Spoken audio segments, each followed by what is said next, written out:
That might be It's a great, sandbox. but wide It's a shot. soapbox. It's Bandbox.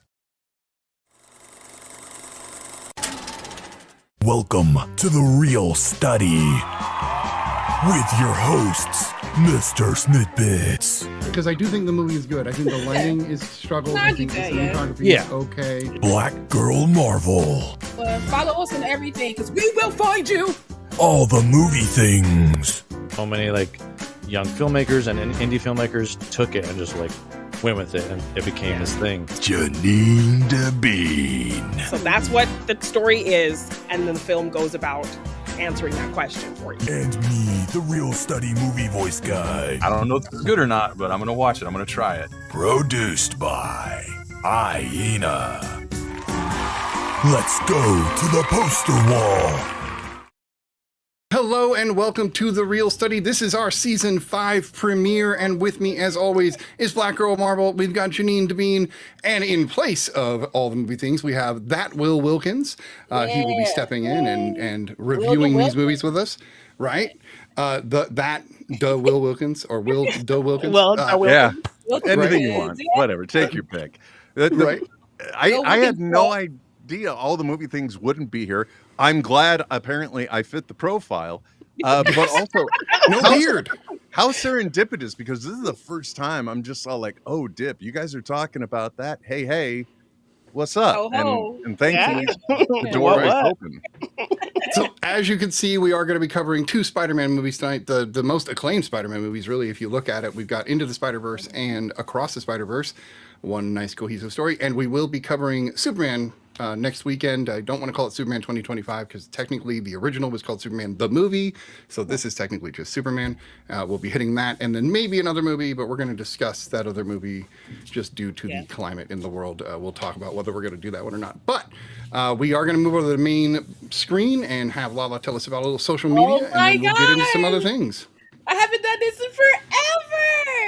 So first and foremost, everybody, thank you for joining us for The Real Study. It's been a time, and we're back together, and I'm so excited that we're all back together because this is just fun time on a Sunday before I gotta go back to work and blah.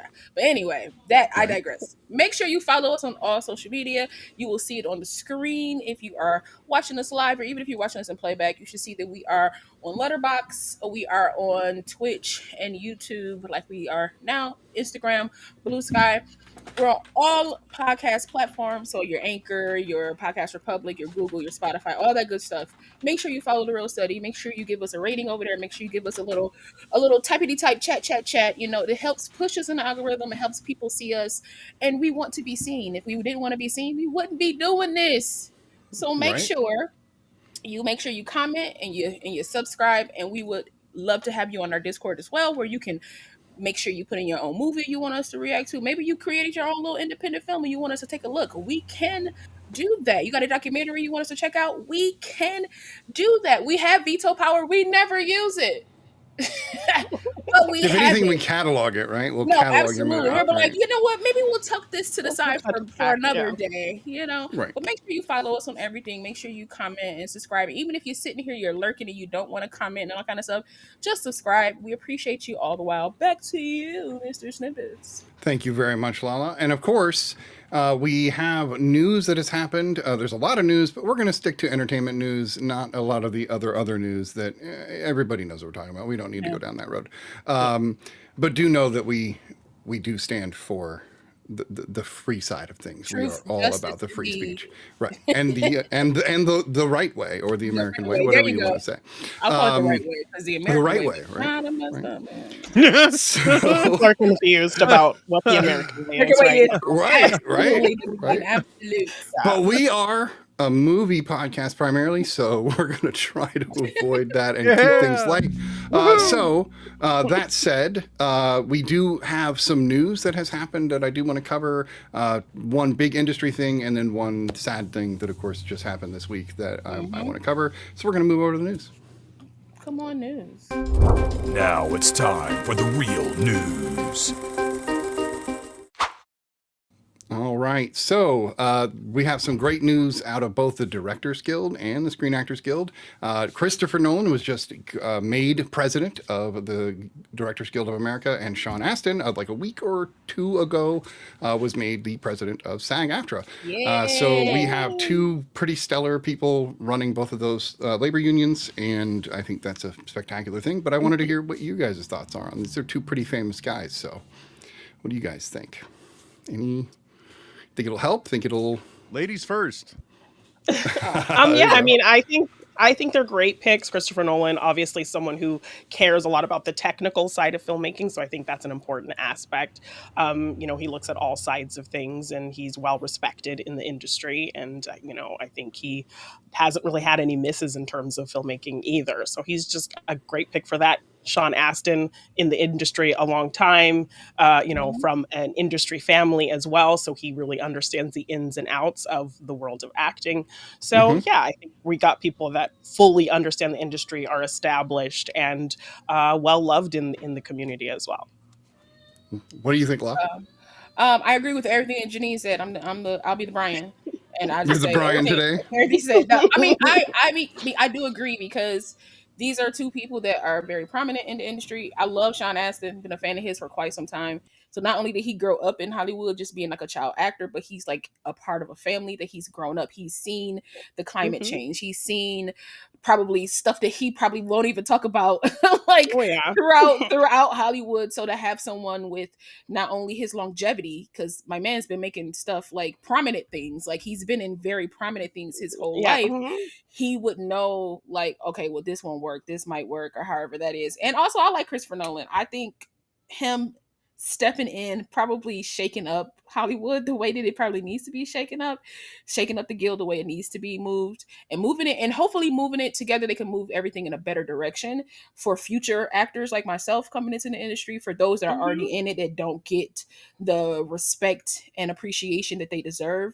And hopefully moving forward, it won't be so much of this like film or Hollywood or antagonistic between like having people of color or having women, and like pay structure and all these things. Hopefully all these things kind of start to mend, because like Hollywood's been broken for quite some time. The movies have just been keeping it afloat, and hopefully we can mend that and kind of get it back to... I don't think it was all any good, like always good, but it has some better aspects years before than it does now. It feels more broken now. So there's like a period of time where everything was great, because for a long time it was all studio owned, and like you were basically owned by the studio. Will Wilkins, any thoughts on these two elections, I should say?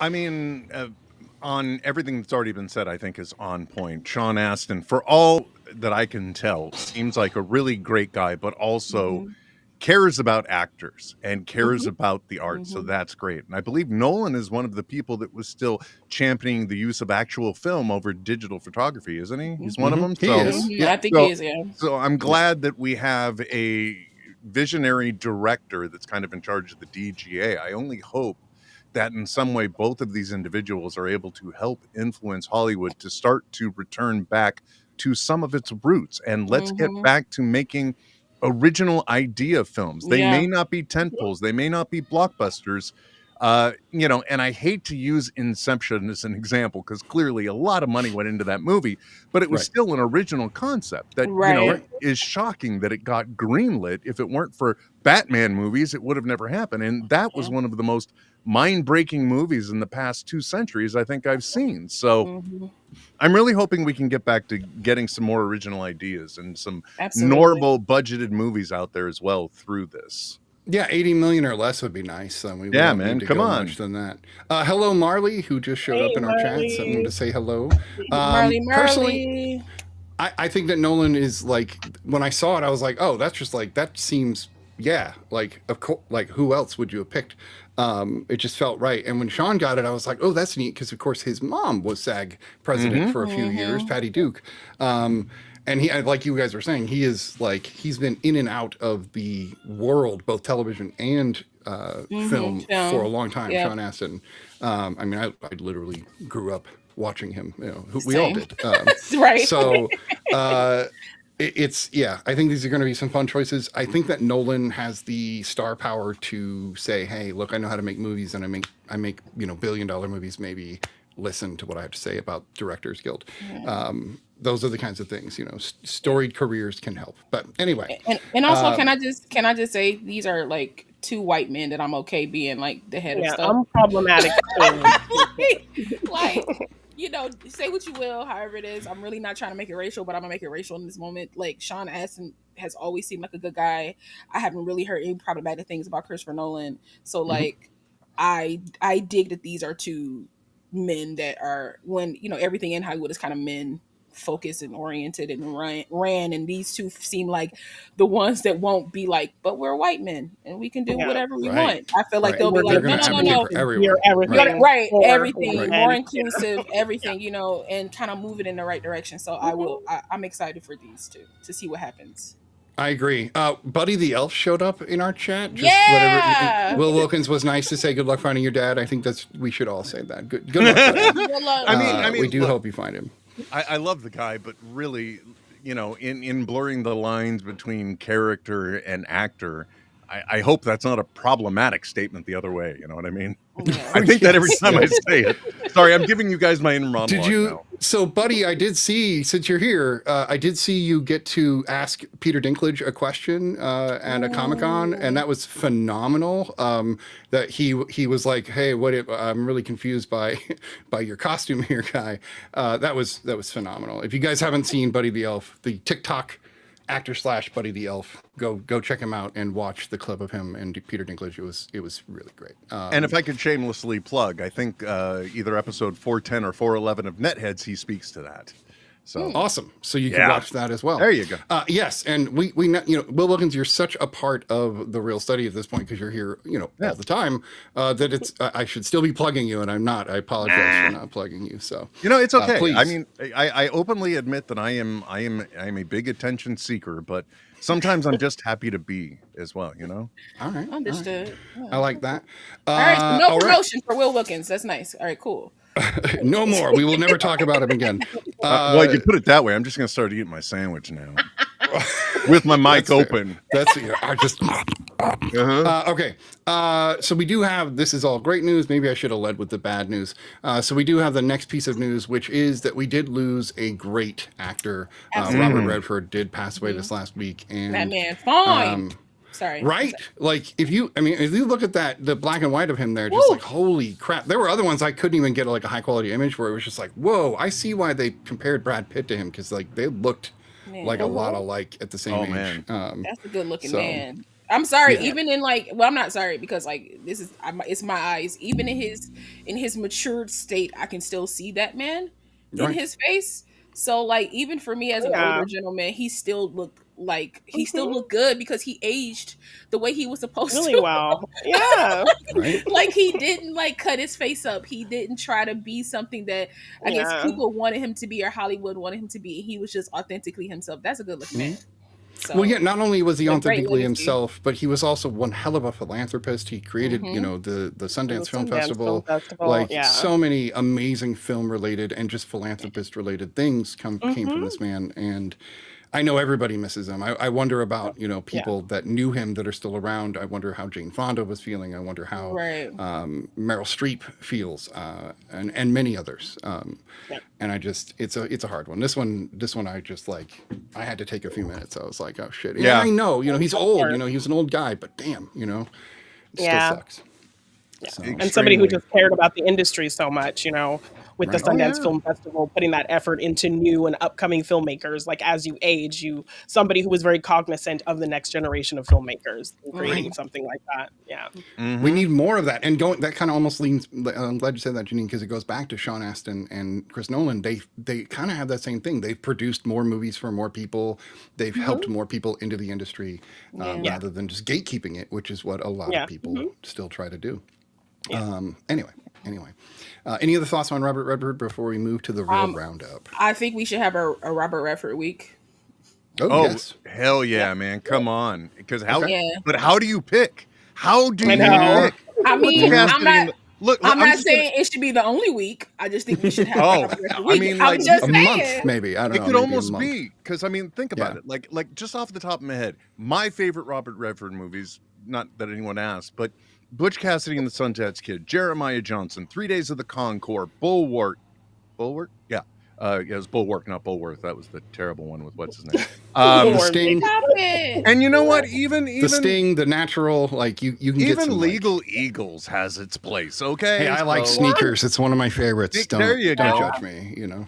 I mean, that is, and he's a guy that just changed with the times as well, too, He did. just so Yeah. well. So yeah, just you want to get me back. Let's start dropping some Robert Redford episodes, and I'm just going to be like beating down your In door. December, we will do a Robert Redford episode and bring Will Wilkins back.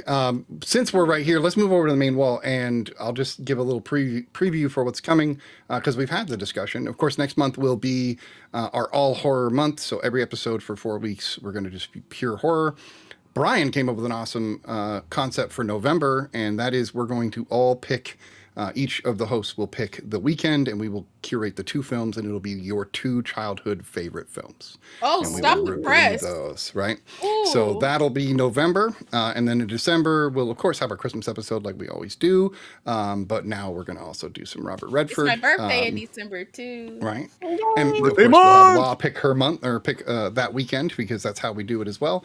So there you go, a little preview. Normally I say that at the end, but maybe I'll repeat myself. All right, so we had 3 movies watched this week where we're not Spider-Man movies. Let's go in the age of the films. So we're going to start with Will Wilkins. Oh, He okay, got to yeah. see Hitman, not Hitman, but Hitman.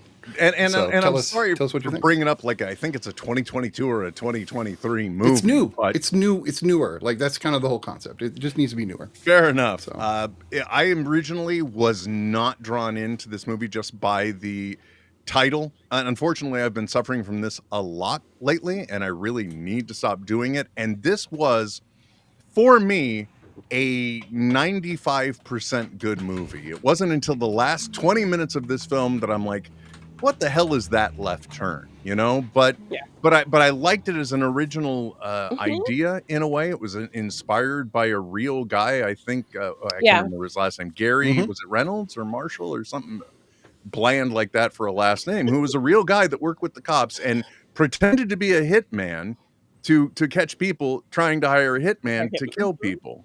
And just an amazing cast too. I find it if you have Netflix, you get it for free. If you haven't given it a chance, I would definitely say go ahead and do it. Just reserve that last 20 minutes for like, what the hell just happened? And you'll be okay, I think. Because up until that point, I don't want to spoil it either because it's like newish, as you claim. I don't know, though. Anybody else got opinions on this thing? I do actually, yeah, because it's a Richard Linklater film, which really threw me off. That I did not know. Yeah, so like this is him doing action, which is not his forte generally, and I think he did a pretty good job with the action. That explains sequences, a but lot. keeping it light. It does because it's deep. He always has something kind of deeper rooted in his films, and there is that kind of in this film. It's not as deep as Before Sunset or Before Sunrise or something like that, but it still has that like. People ask because Richard Linklater is a people filmmaker. Like he loves to make film about persons, and I think he does that. I didn't like Glenn Powell before this film. In fact, when I saw him in Twister, I was like, I don't like this guy. Or Twisters. He gave this. I don't know. He gave me the ick. And then I watched this, and then I watched the other one with Sydney Sweeney. Yes. And I went, oh shit. Okay, I like Glenn Powell now. Right? I like him. Yeah, it's a fun movie. It's definitely not what you expect, but not to put myself on kind of stating some obvious predilections, but like had I known that Adria Arjona, I believe is her name, was in it, I would have checked this out. Both because she is very visually appealing, but also anybody that watched Good Omens on Prime Video, like she does an amazing job in the first season of that too, which is where I actually kind of became aware of her. So she's Bix in Andor. That's all. Yeah, that too. Good point. So yeah. Oh man, Bix is one of the greatest characters in Andor, and I want more Bix, but we don't get enough. Oh, she's in Blink twice. I didn't know that. Oh yeah. My wife's been trying to get me to watch that one, but it's it's fairly dark. Oh, it's pretty good. All right, No, so I liked this Janine. movie. I like Yeah. that movie. But I agree with you in terms of kind of where it goes. I think it's playing with a ton of tones, and it doesn't quite meld them together really well. It has this weird kind of tonal shift. But I think Glenn Powell gives a great performance and shows some really great range in the film. So I could see it being a film that would put you on board with him if you didn't like him. That's Right. a much better articulated version of what I should have said about this movie. No, the range is a good point though, because he has to play so many different types of people. You know, from like just a total redneck Southerner to like a bougie Like cool businessman. guy. Yeah. Right. Totally true. Totally true. Off the cuff here, completely random, but David Dosmelchin is another one of those, like, I think he's like the new Gary Oldman. That guy is I would a agree. chameleon. Like, Well, I'm yes Yeah. and no. I feel like a lot of the things that he's been in lately have sort of been an iteration of a theme. And I would like to see a little more broken out. And by the way, just say it with confidence. I heard him describe when I say it wrong.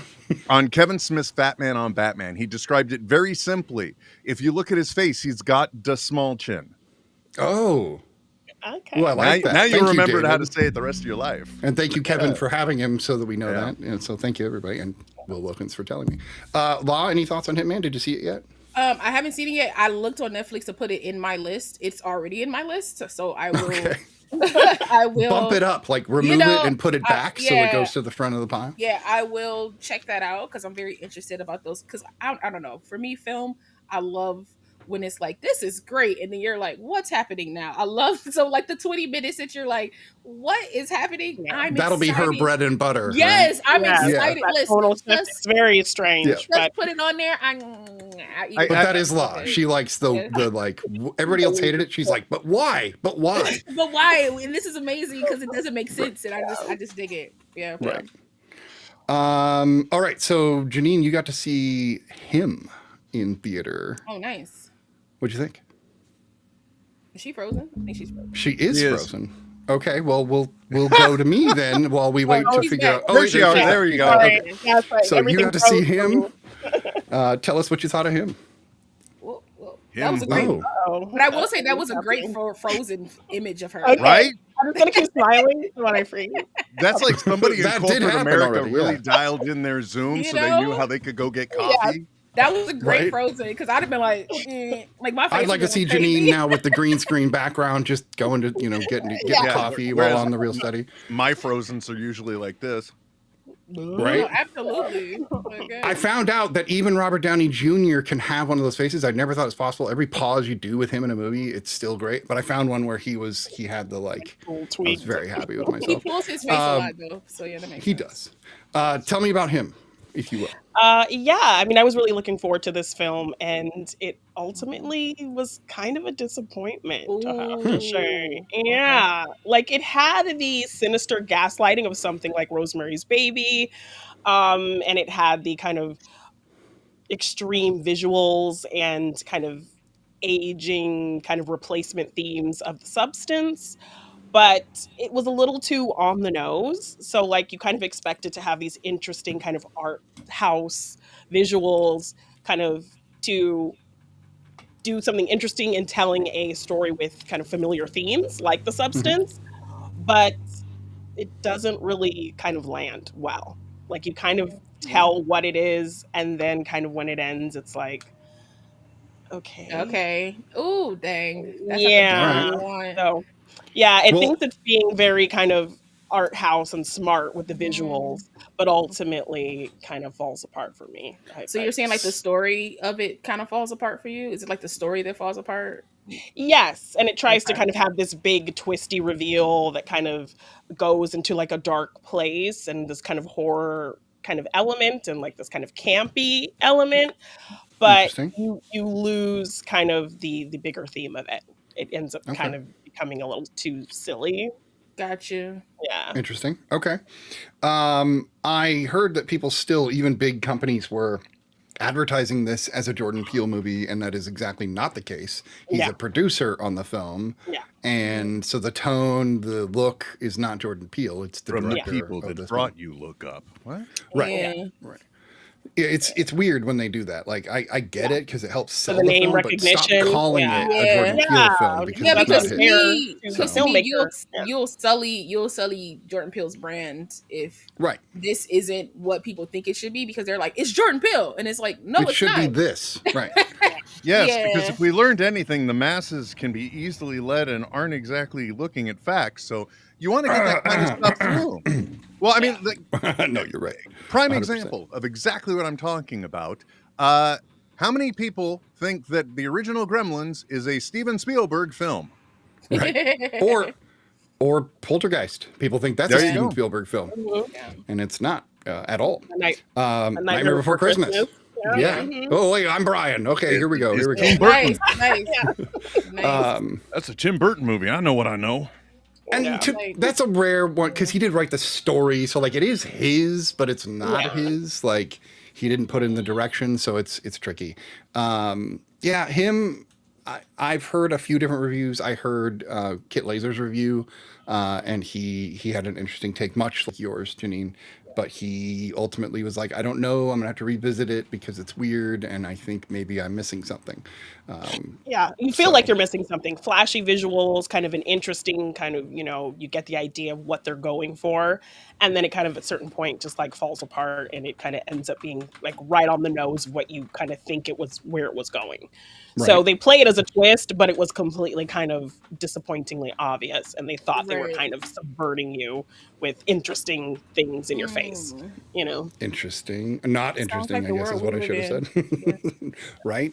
All right. So maybe wait for him on streaming so that you can check it out without paying the $12,000 to $18,000. I mean, I would say that depends on what theater what the prices are in your theater, because it might be cheaper to go see it than it is to $5 Tuesdays.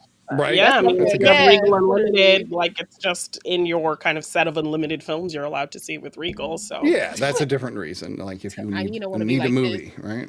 You don't want to watch it like this. Absolutely, she will. All right. So I also watched a movie. There are not a lot of movies I watched this summer. I watched mostly Star Wars and a lot of VPR, Vanderpump Rules, because my wife and I are still trading off.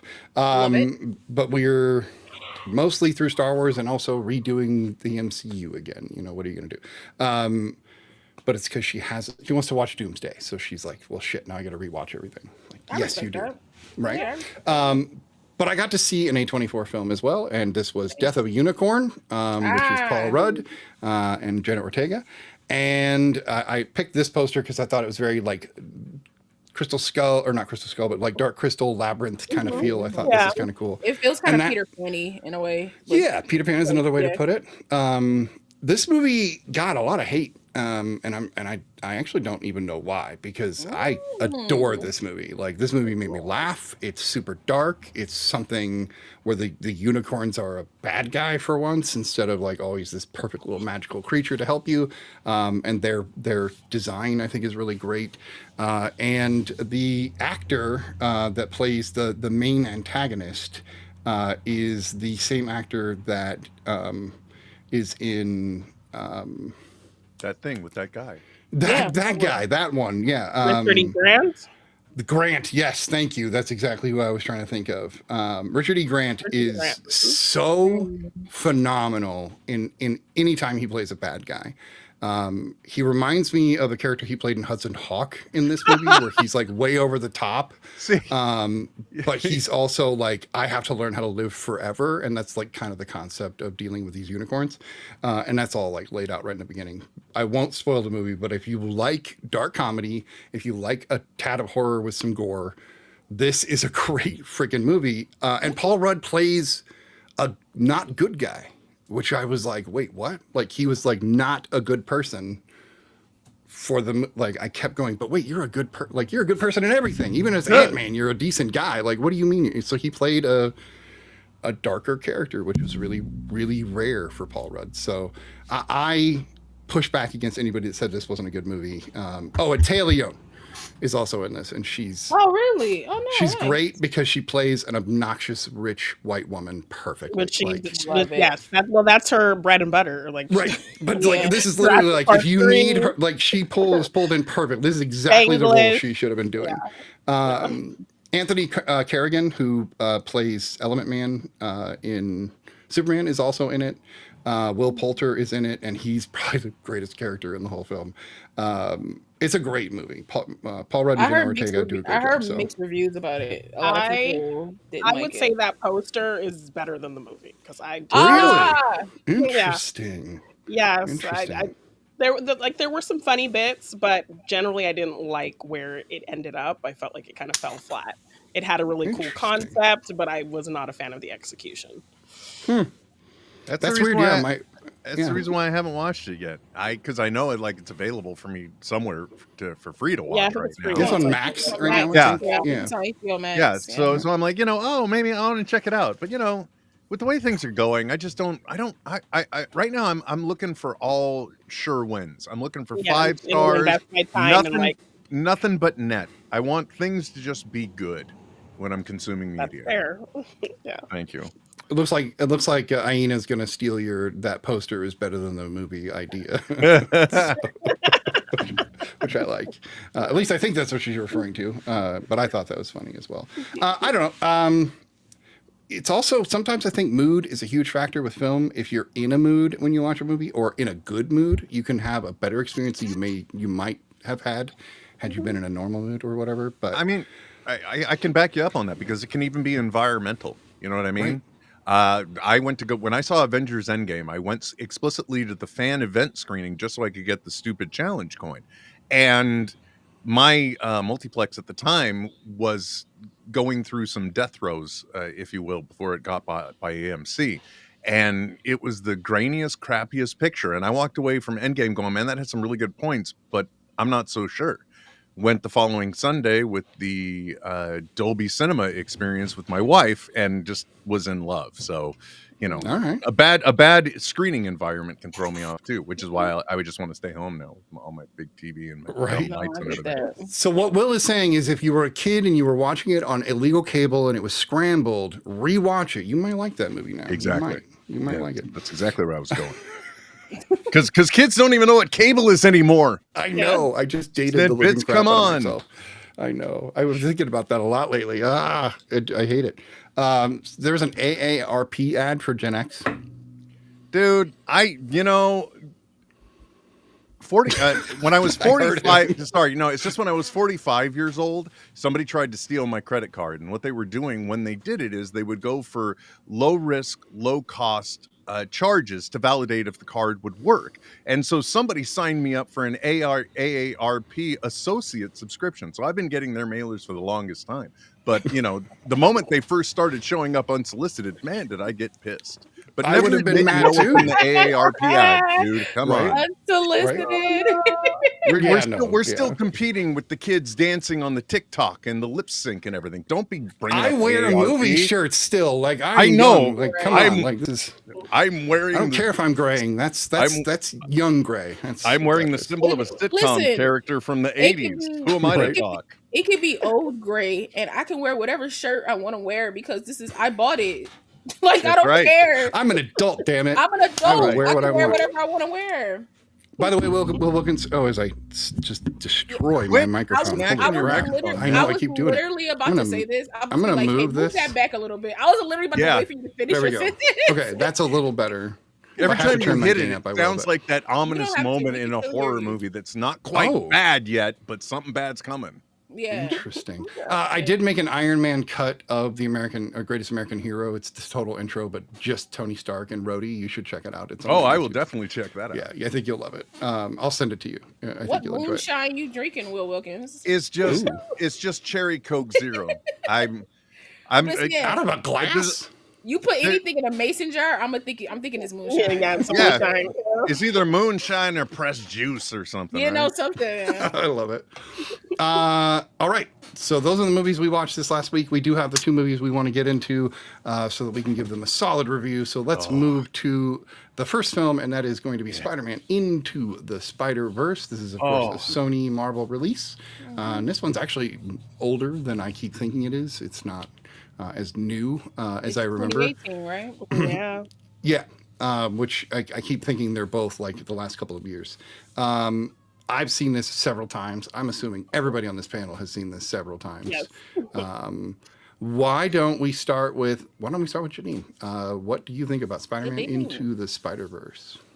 I absolutely love this movie. I think, as an artist, I one of my favorite comic styles, or my art styles, is comic styles. Like, I would do a lot of like comic-y stuff with day dots and that kind of thing. So seeing these comic elements incorporated in this film was so cool. Like, the combination of different animation styles was so smart.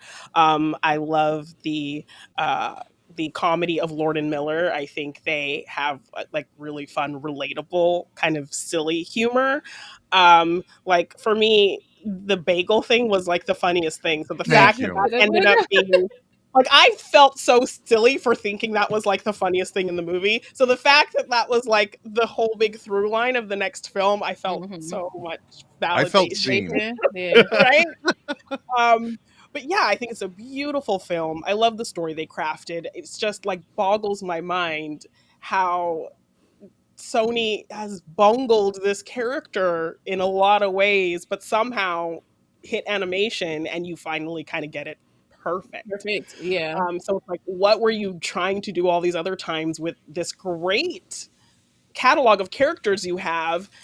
I think you were just maybe trying to do things with the wrong people who maybe didn't understand the material, or I don't know, but it's just wild to me how they've were able to get it right in this avenue and pay so much love to Stanley, pay so much love to the Spider-Man universe with all these kind of in-jokes that played things in other comics and the creators of certain Spider-Man characters. So, when we see the different covers of the different Spider people, like the names of the artists who created them are on those titles. Just all these in-jokes and in things. I absolutely love, because I grew up watching the Spider-Man animated cartoon, reading those comics with my brother. So this just was like all of that wrapped up into a movie. So I love this film. All right, I love it. Will Wilkins, you joined us specifically because you saw we were reviewing these movies. I'll tell you about why. Into the Universe. I also thought of you because did I hear like a scene where Kevin Smith is just like shouting? Because I felt like I heard his voice in a scene. I don't think he is in that, because he definitely would have taken cred on that. I heard a voice and I'm Yes, like, he would. Yes, he I would. heard a voice and I'm like, is that? And I mean, I don't blame you, especially like when you get into kind of his history. I'll never forget. I believe it was 2016 when J.J. Abrams and Hall H had a big presentation, whole thing, and like, hey everybody, now we're going to go across the street to a live concert, and cleared out Hall H, and then an evening with Kevin Smith followed that, which led to him having a vocal guest spot as a stormtrooper in the first of the reboots, Force Awakens. Okay. But anyway, why the hell am I getting into that? Doesn't matter. Look, let's get into the Spider-Verse, please, because this movie kind of hitting on some of the themes that Janine did. This movie was a love letter to everybody for every aspect of this film. As a Spider-Man fan, as a person that has read the comics, it is a massive love letter to all the time that people have put in and being committed to this character. It was a love letter to vocal actors, because they not only played great vocal characters for the ones that they were portraying, but also there was like genuine, to me, thought put into it, because when you go from Chris, whatever his name is, as that universe's Spider-Man, you go from Chris Pine to Jake Johnson, yeah. And the Jake Johnson Spider-Man was so Jake Johnson, you know what I mean? Just so in that respect, and then just to people that are artists and both love the comic art form and animation, this movie just had so much. And then, like, from comedy and writing, I used to wear, before the second film, I used to wear the bagel thing as something that I noted as a badge of courage, if you will. This was this was something that you saw, and you just absolutely loved the fact that something so silly that happens for a flash of a second happens, and it was just so beautiful. And it's just, it was a great moment, right? Am I wrong? But then to make that the same person that also becomes the Spot in the next one is just like so amazing. But and Schwartzman is perfect to play that character. And also just, I mean, like, the entire story was so well thought out. Let's put it this way: this is the first Spider-Man movie, animated movie. Well, no, wait, I'm trying to think of what the right. I think this might have been the first superhero movie that I cried in, is what I'm getting at. Really? Because it just went. I'm easy then. Jeez. Yeah. Man, no, the moment Miles does the leg sweep and he's just holding on to him and he's like, "You got to go home, man." Yeah. I just like, I don't know what it is about that moment. Maybe it's because of the maturity of Miles in that moment, because he's truly come into being his Spider-Man to, just the simple fact too that he's like, no matter what, I got to do this alone. You got to get back where you need to be, because you won't be if you don't. It's an incredible thing that I thought we as a people were too good to get, much in the same way that Avengers Endgame has the most massive splash page, as I like to think of it, that a double pager in comic books writ large. I thought up until that point, Age of Ultron was the only thing that really had captured that moment. And boy, hold my beer, along came Endgame.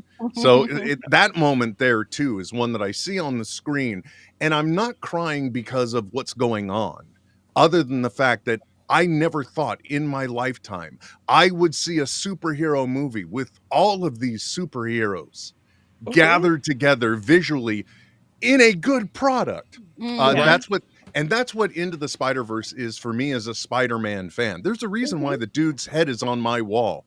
Phrasing. But it's because Spider-Man was my original superhero, going back to my very DNA of watching, I believe, the Electric Company of all things.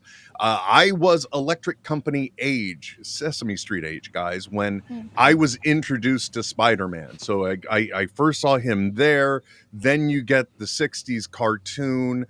Then you go to then I go straight to comics from there, because naturally it's around the same time that the black suit was coming out. And then you learn, wait a second, they did a massive time jump leading into this moment of Spider-Man being back with this black suit, and they haven't even revealed yet how it happened. So now suddenly my nerd engagement goes in. The whole point is Spider-Man's a very important character to me. And when you know the genesis, poor Lala, she's just like, dude, we get it. You like the movie. I have a thought. But let me just get this part out, and then you all know I can shut up the whole rest of the way. And that's the fact that he does it to himself. It's so funny. The fact that, because I look, man, I hear myself and I'm like, you just spent like 35 seconds on Endgame, and we're talking. I'm enjoying every bit of we like to watch people nerd out about movies. So and then this movie has, the fact that it was rooted in Miles Morales, which in itself is an amazing story. How you get there, like, because there's the recasting of Spider-Man, Donald Glover, and his involvement in Community, even to where the second season premiere they show him in Spider-Man and all of that makes Brian Michael Bendis, who I believe has a child of color, I guess is the best way to put it, right? And he thinks to himself, well, why can't you have a Spider-Man of color? Why? Sorry, I bumped a button on my. I feel like we're in the 80s. We got this just in from the newsroom, everybody. I was like, the TPS reports are due, guys. Leave me alone. I was like, where's Matthew Broderick? I was like, you could come in on Sunday. Where's Michael Bolton? Anyway, him saying, why isn't this a thing? And then creating the character of Miles Morales. It's just to the fact that we then finally, just in a very short time, media-wise, we get to see a film version of the character as well, who's portrayed amazingly. Yeah. So this movie, it's like, I guess the best way to put it is that for my taste, it's very seldom we run into a perfect movie. And this is one of the ones I, with my whole chest, will stake my entire reputation on and say, truly, this is a perfect movie. Let's not even talk about the music. I'll let somebody else. Because, look, I lost a bunch of weight between 2019 and 2020 thanks to running to What's Up Danger. Okay? I love that. I rest my case. Next witness. Lala, you are the next witness on the real study. I gotta follow that. I'm saying I have to follow you all, so I don't know. We'll see. Go Half ahead. of what Lala. Will said, half of what Janine said, and those are my thoughts. Like that's just All right. just- But which half is the What question? half? Well, I love Into the Spider-Verse, even though I call it Into the Spideyverse. I don't say spider for some reason. I say Spideyverse. But I love this film. The art aside, which I love, it's like double layered and off kilter. The art, so it adds that very like comic booky feel to it. It adds that, and it's also like a little disconcerting to the eye a little bit sometimes, which I the kind of frame enjoy. rate. Yeah, I kind of Which they enjoy end that. up changing the frame rate once Miles kind of learns what he's doing. Exactly, Yeah, right? Like, which I love. smart touches like that. all of that tying into just because it's like, okay, because like the story starts with Chris Pine in the comic, and then every time a spider person comes in, it's the comic. Mhm. When in actuality, they are just inside of Miles's origin story, right? So like if we read Miles's comic, Penny Parker would be there, Gwen will be there, like Chris Pine's, like, you know what I mean? So it's like all of this.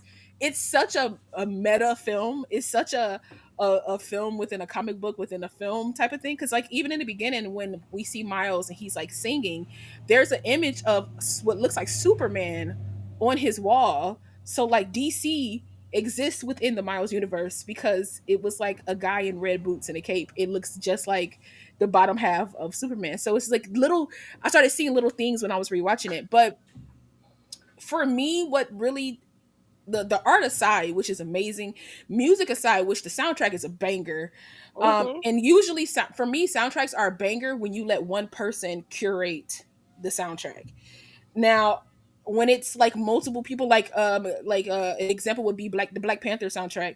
Kendrick Lamar like curated that, like Created that whole right. So He there's created a that. cohesive. It's a flow. cohesiveness to the album, which when you put it against the film makes sense. So Metro Boomin curated this soundtrack, so it fits within this world, within Miles's world. So like it just makes a more cohesive like storytelling, because we all know that like the images are great, the words are great, but sometimes the music elevates in a way that takes the scene from being an okay scene to an amazing scene. Like if What's Up Danger wasn't on the Leap of Faith part of the film, I don't think it would have hit the same if it was another song. Right? Yeah. It's like they're able to put the perfect song in the perfect moments, or even like people's theme songs. Like Prowler has one of the best theme songs when he pops up on screen, you know, like that jagged kind of music, it's kind of It's a scary, chainsaw. right? It's very like, you know, it's him, you know. It's like,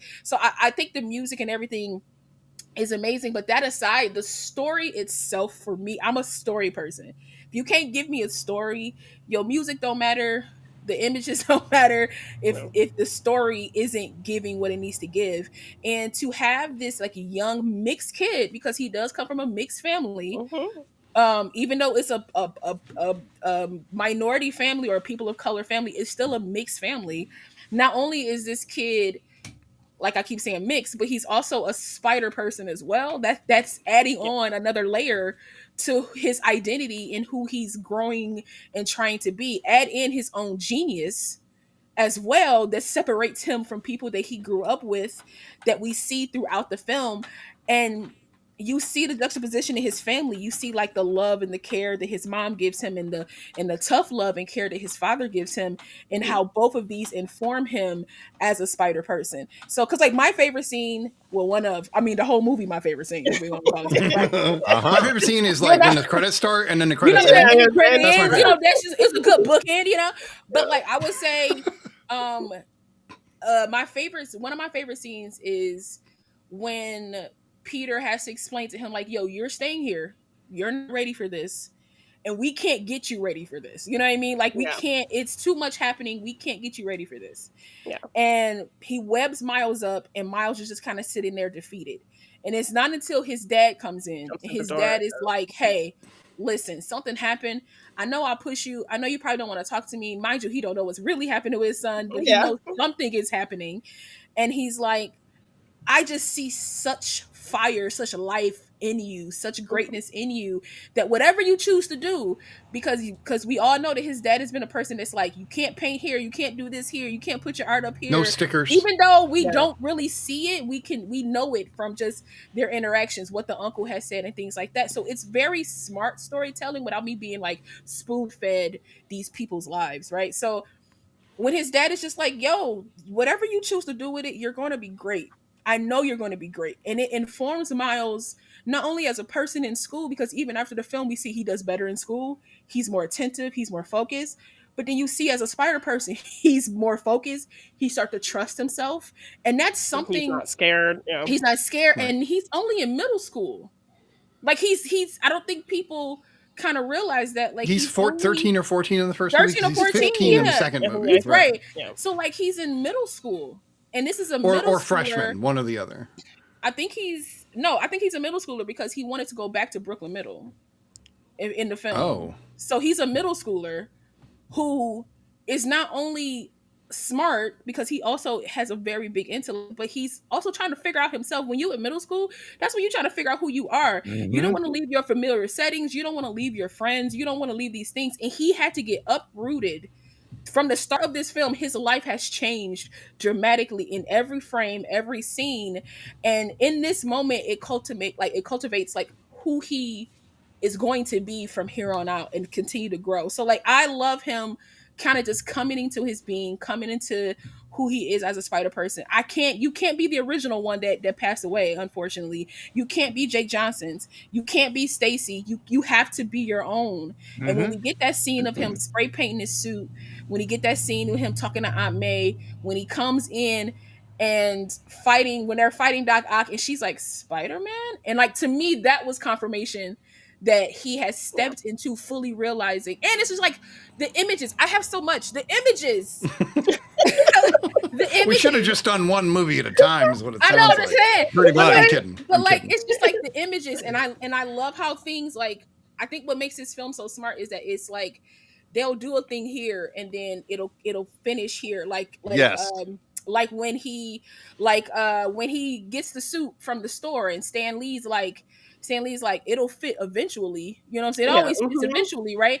When he goes to Aunt May's and he's standing in front of the Spider-Man suit, he doesn't fit it. Like he's out of focus. Like he doesn't fit it. Yeah. But then when he comes back and he's created his own suit, he fits into the frame. So eventually it fits. Like, and they didn't have to like spell that out in your face. Like if you're paying attention to the scenes, to what's happening, you will see all of this cultivating into like him stepping fully into this universe's like Spider-Man shoes. And it's just such a smart film. It's such a loving film. Like his parents are loving parents. They felt like typical parents to me. Like his father telling him like, you got to say I love you in front of the whole school. A school where I told you I don't feel comfortable. I don't know these people. I didn't even want you to drop me off in front. I didn't want you to drop me off. And now you're doing this too. Yeah. And then instantly in the crowd too. It's just like, I love you. Love you. Yeah, like you hear, and then it's like you hear those little people in the background. You hear like little things in the background. Like you even hear Doc Ock in the video when he gets into the class talk about different universes. Like she's like, but then and like perfectly covering her last name. So you can't even exactly. see it. You can't see it. So it's just like they reveal things without revealing them, but they reveal them at like the opportune moment. Yep. That just That's makes the actually- scene better. The Doc Ock video is much more like a TV trick that they use all the time in order to kind of set up what you're about to go. You see it in Buffy all the time. Like, oh, it's they'll have happening something right they're now. talking about, and then season two. Let me right, just they'll say, show you just a little bit to show you what's coming at the end of the episode And- or at the end of the season, Yeah. depending on what's going on. Yeah. sorry, I lied. Can I just lull it? Overall, no, I just I'm gonna finish and then you just because I'm about to wrap it up. Overall, Into the Spideyverse, and I'm gonna say Spidey because that's just who I am. Into the Spideyverse is a phenomenal story. I love the fact that Sony held this gently because as a person of color, they don't hold our IPs great. And I'm saying that for Marvel too, and for any other like anything honestly, but really for Marvel, they don't hold like Black original stories, like people of color original stories they don't hold them gently. They don't give them like really fleshed out stories or very just great characters. And I felt like Sony did their thing with this one for the way that they treated Miles and the way that you didn't let other Spider-Man outshine him because you easily could have. Yeah. And you folded him into It this still story. felt like his story. Right. Yeah. It felt like his story and these people were just kind of like along on the ride with him. Like, but yeah, to help Right. him Will get him Wilkins. where he needs to be. Yeah. Yeah. I was just going to say you're right on the money with in much in the same way. Again, a love letter to everybody that's a fan of whatever form of art. Like even through their what I just refer to as their storyboarding, they're telling even the visuals of the movie are telling a story. When he is first trying to swing. And there's the terrifying moment as he plummets and he's saying basically, I or Yeah. flipped with what's up danger. And he is now taking that leap of faith with And he's like, power. woo! Yeah. And You same see it go it's up. the opposite Yeah, shot. it goes up. He's going up. Mhm. It's just Yeah, like, yeah. oh. Yeah, I mean, I'm- even when he falls off the building and he breaks the goober, when he's on the ground, you see the number 42. So Earth 42, 42. Mhm. Yeah. which connects to the next film. Like it's just little trickle, many like little things, little yeah. Salt Bay actions, that's just Yes. so great. Yeah. And we still haven't even gotten to Snidbits yet. I know, right? I don't know. I'm just gonna I say, know. He's just going to come in and like, yeah, it's no, good. Lava, you were mentioning the music and the story, and I have to agree. This is by far one of the greatest screenplays I've ever seen, ever. And if Sony just take this type of whoever wrote the screenplay, and I would agree even across the Spider-Verse, same thing. Just take that as your note and turn that live action, turn this into why can't you just anyway? Absolutely. It drives me nuts because we've got 4 good Spider-Man films. 6 good Spider-Man films, and 2 of them are the animated movies, and the rest of them are just off. I rewatched Spider-Man 3 the other day. I couldn't. I turned it off. I couldn't. There's a reason why we don't talk about that. I know, and I even saw that one in theaters, and it was my birthday movie and everything. I was all excited. Anyway, the story is so well told that you could take the music out and it would still be good. Yeah, you could absolutely. put in a handful of bad voice actors, and I still think it would be good. You could do some shoddy animation in parts, and I still think it would be good because the screenplay is so damn strong.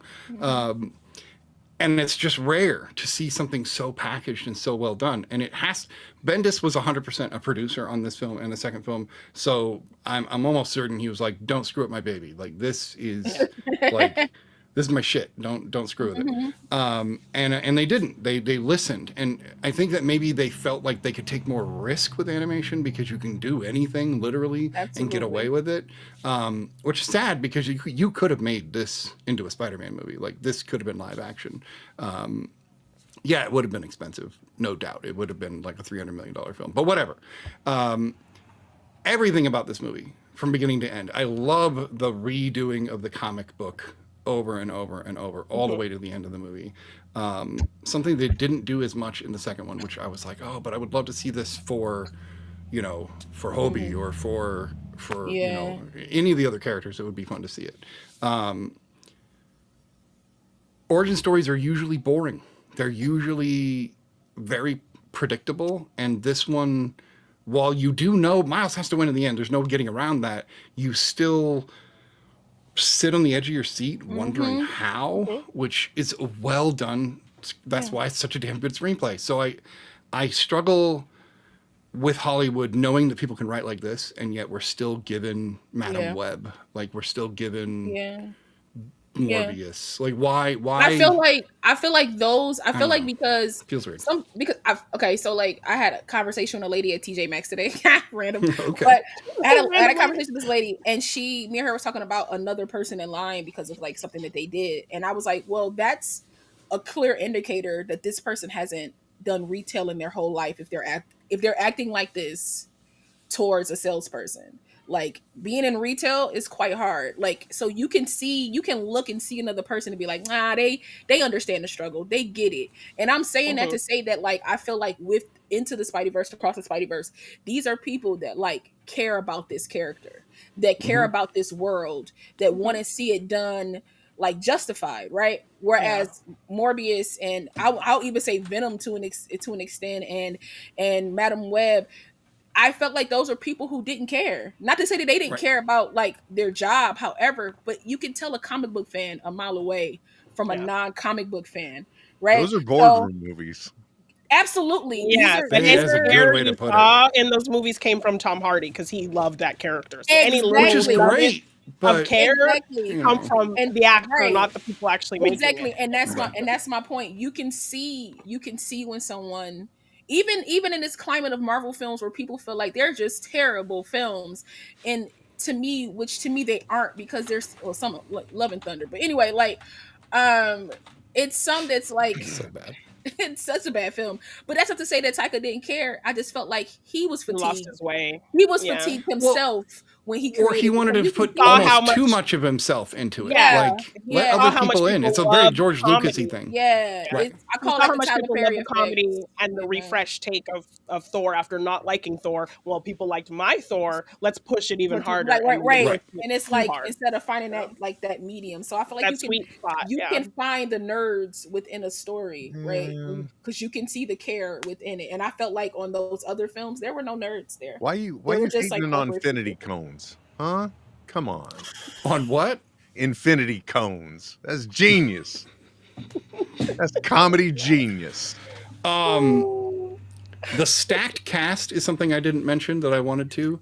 There's a ton of people. Even Pedro Pascal, of course, they label him as person of interest number 1 in the film, because you don't know who he is. When you see the post-credit scene.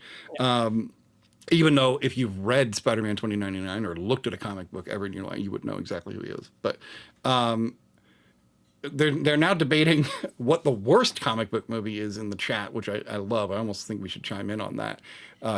No, whether guys, it's Madam don't Web or Craven or what. Maybe we should watch them to make a decision. I already put you guys you mean through when we had Madam Will Web Wilkins again. on to watch Morbius and Madam Web?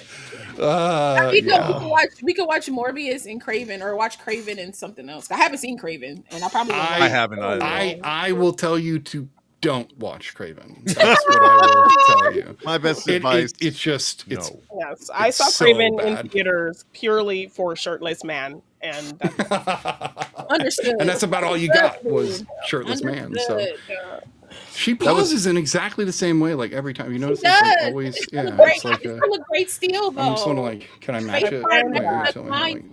Space Card never defines. Okay. There we go. I'm not sure why Janine's frozen, but she's here in spirit. I just thought she was really laid back. So like, okay, there is one thing that I love, but like still throws me off, and that's Kingpin, right? Wilson Fisk in this movie is so... I love it. Huge. His shoulders are up here, like above his head. I love it. I want to see, like, I don't want to see him anatomically, but I kind of want to see him anatomically to see how that works, because, like, my head doesn't come out of here. I want some serious, like, R-rated version, because I want to see how him and Vanessa got down to make that kid. Like, he made a baby, right? Yeah. At least with D'Onofrio, you're like, okay, he's a big dude. Okay, he's and that's understood. Right? Like a big dude. Yeah. But to me, I love the comic book villain feel of Kingpin in this one, right? Yeah. That's what I'm saying. I love it, but I'm just like, whoa, it's also no, weird. for sure. I love that, like, because, like, how did he walk through doors? How did he get in cars? On the train, when he's chasing Miles through the train, there's like a moment where he walks up. I'm like, are you turning sideways? Like, what are you doing? I mean, if you've been that boxy your whole life, you make it work for yourself, man. You figure it out. You navigate. It seems like they'd have to carry him around in a dump truck. Like that just feels like what they'd have to do. I that was one of the things for me that I appreciated, especially, man, you got to get yourself together, all right? You're smacking microphones, you're knocking things down. You got me hitting dot matrix printer sounds for I know some reason. it's like Get your house in order. it's contagious. I don't Come know. I on, don't know what's going man. on. I don't know. I In the don't know. moonshine over there.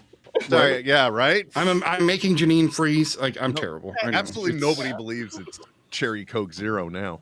Right. No, I actually liked that visual choice. I really liked it. I liked that he was a menacing villain, especially when you consider he does take out that universe's Spider-Man. So he should be something that is, no pun intended, larger than Hulking. life. Yeah, very hulking. Hulk. Yeah, so that Yeah. worked for me. But Yeah. man, Also, that messed me up too when Chris Pine died. I was like, right?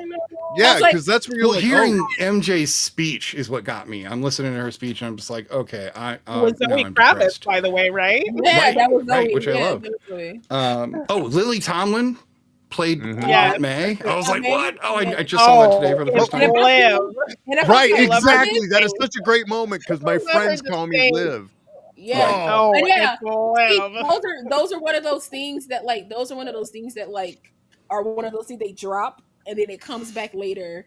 Yeah. Is when she says that, when she's like, only my friends call me Liv, and I'm like, now I need a story. I need a prequel on how them two were I'll tell you friends. what. I'm telling you right now, she got that smart teenager, and something happened to Uncle Ben. And look, comfort finds comfort where it's Hey! needed. And I ain't mad at it. I want to see it though. Animate it up for me. So I can just see it. fanfic that up in a heartbeat and a half, Right. man. Woo! But also, right. May got a life. I want to know what happened to her.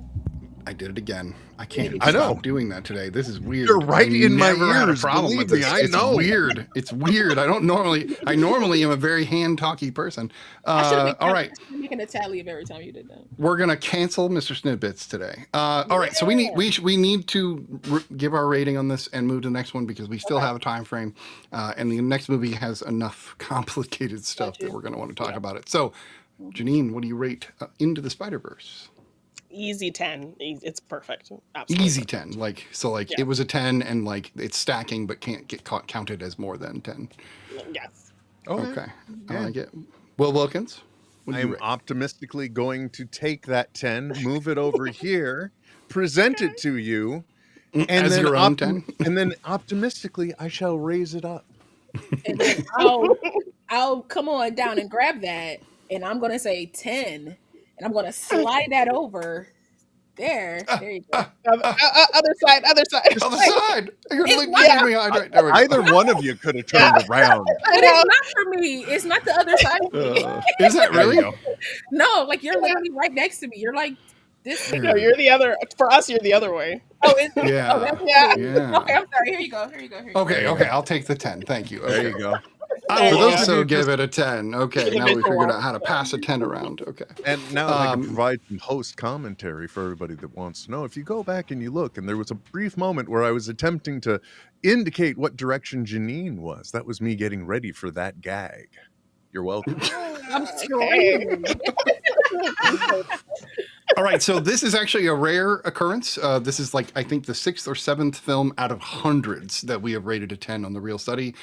So this will go on our poster wall of our top picks. And we'll move on to Across the Spider-Verse, which is, of course, a newer release and is the sequel to Into the Spider-Verse and is the prequel to the upcoming Spider-Man movie we hope we'll get sometime in the next 10 years.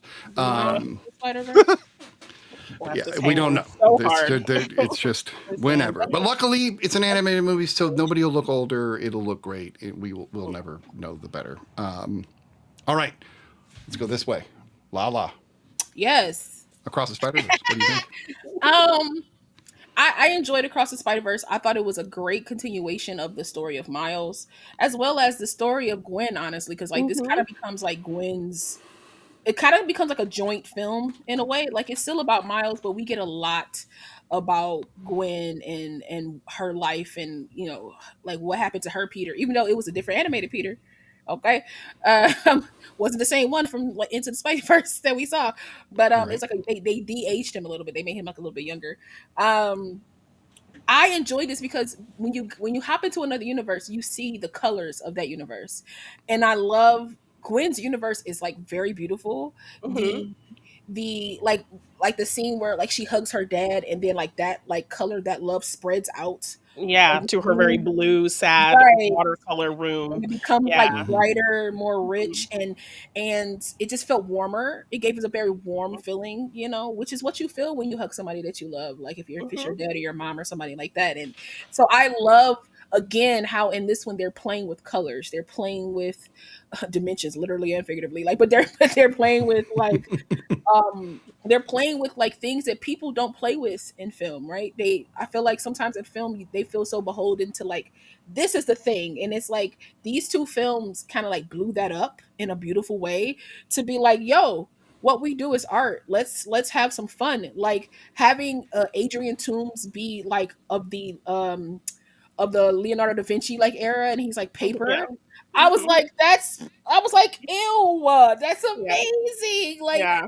Like I wouldn't even like my brain wouldn't have thought to do that. And the fact that there's people whose brains work like that is great. But like at the end of the day, for me, like I always say, it's the story. And to me, this was still a beautiful story of like trust and friendship and learning to trust not only your instincts, but those of the people that you care about.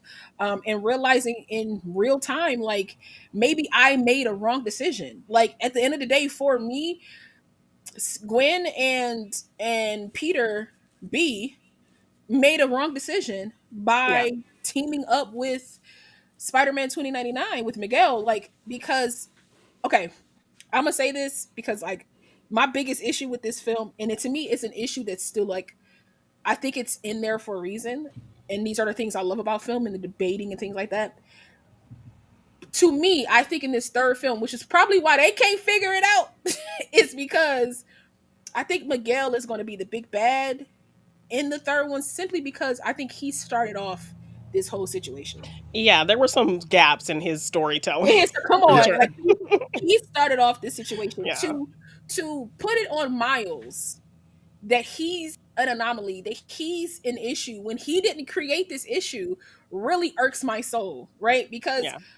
Because Miguel is the first anomaly. If he didn't hop in to take his own place in the universe, I don't think any of this would happen. And that's just like my theory. I could be like absolutely wrong, but that's just my theory. Because if what we do kind of, because he even says it when Adrian comes through, he tells Gwen like, "You didn't patch this up, so now I got to go back and your put fault. everybody in Fix it now." their place."